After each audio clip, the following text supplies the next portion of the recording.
ನಮ್ಮ ಜಿಲ್ಲೆಯಲ್ಲಿ ಎಷ್ಟು ಕಾರ್ಡನ್ನು ತೆಗಿಲಾಗಿದೆ ಅಂದರೆ 4221 ಕಾರ್ಡ್ಗಳನ್ನು ತೆಗಿಲಾಗಿದೆ ಇಷ್ಟು ಈ ಒಂದು ಪ್ರಕ್ರಿಯೆಯಲ್ಲಿ.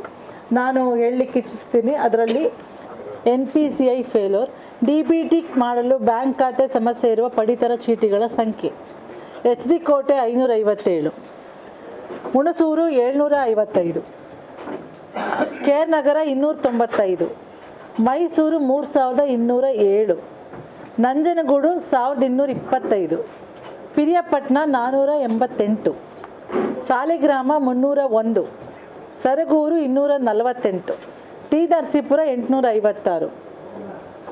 ಇದು ಖಾತೆಗಳನ್ನು DBT ಮುಖಾಂತರ ಬ್ಯಾಂಕ್ ಖಾತೆ ಸಮಸ್ಯೆಯಿಂದ ತಡೆ ಹಿಡಿದಿರ್ತಕ್ಕಂಥ ಕಾರ್ಡ್ಗಳ ಸಂಖ್ಯೆ. ಇದು 7932.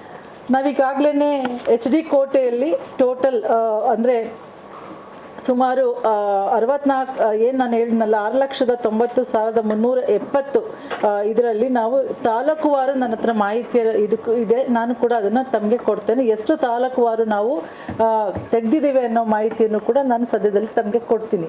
ಇದು ಪ್ರಮುಖವಾದಂತಹ ಒಂದು ವಿಚಾರ. ಇವತ್ತು ನಾನು ಮತ್ತೆ ಹೇಳಲಿಕ್ಕೆ ಇಚ್ಛಿಸ್ತೀನಿ, ಈ 4221 ಕಾರ್ಡ್ ಏನು ರದ್ದಾಗಿದೆಯಲ್ಲ, ಅದರಲ್ಲಿ ಏನಾದರೂ ಅರ್ಹ ಫಲಾನುಭವಿಗಳು ಮತ್ತೆ ಹೇಳಲಿಕ್ಕೆ ಇಚ್ಛಿಸ್ತೇನೆ ನಾನು ತಮ್ಮ ಮುಖಾಂತರ ಜನರಿಗೆ ಈ ಒಂದು ಸ್ಪಷ್ಟ ಮಾಹಿತಿಯನ್ನು ತಾವು ಕೊಡಬೇಕಾಗಿ. ಏನು ರದ್ದಾಗಿದೆ, ನಮ್ಮ ಕಾರ್ಡ್ ರದ್ದಾಗ್ಬಿಟ್ಟಿದೆ ಅಂತ ಹಲವಾರು ನನಗೂ ಕರೆಗಳು ಬರ್ತಾ ಇದೆ.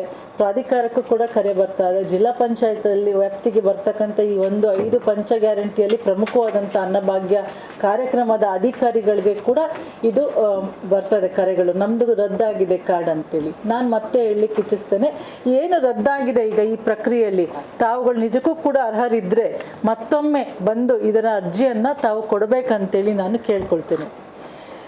ಮತ್ತೆ ಹೇಳಲಿಕ್ಕೆ ಇಚ್ಛಿಸ್ತೀನಿ, ಯಾರು ಫಲಾನುಭವಿಗಳು ನಿಜವಾಗ್ಲೂ ಅರ್ಹರಿದ್ದೀರಿ, ಈ ಒಂದು ಮಾನದಂಡದ ಆಯ್ಕೆಯಲ್ಲಿ ಬರ್ತಕ್ಕಂತಹ ವ್ಯಾಪ್ತಿಯಲ್ಲಿ ಇರ್ತಕ್ಕಂಥ ಫಲಾನುಭವಿಗಳು ಯಾರದೇ ಆದರೂ ಏನಾದರೂ ಅಚಾತುರ್ಯವಾಗಿ ಏನಾದರೂ ಒಂದು ತೆಗೆದಿದ್ರೆ ನಮ್ಮ ಇಲಾಖೆ ವತಿಯಿಂದ ತಾವು ಮತ್ತೊಮ್ಮೆ ಬಂದು ಅರ್ಜಿಯನ್ನು ತತ್ಕ್ಷಣ ಕೊಡಬೇಕು ಅಂತೇಳಿ ನಾನು ಕೇಳ್ಕೊಳ್ತೇನೆ.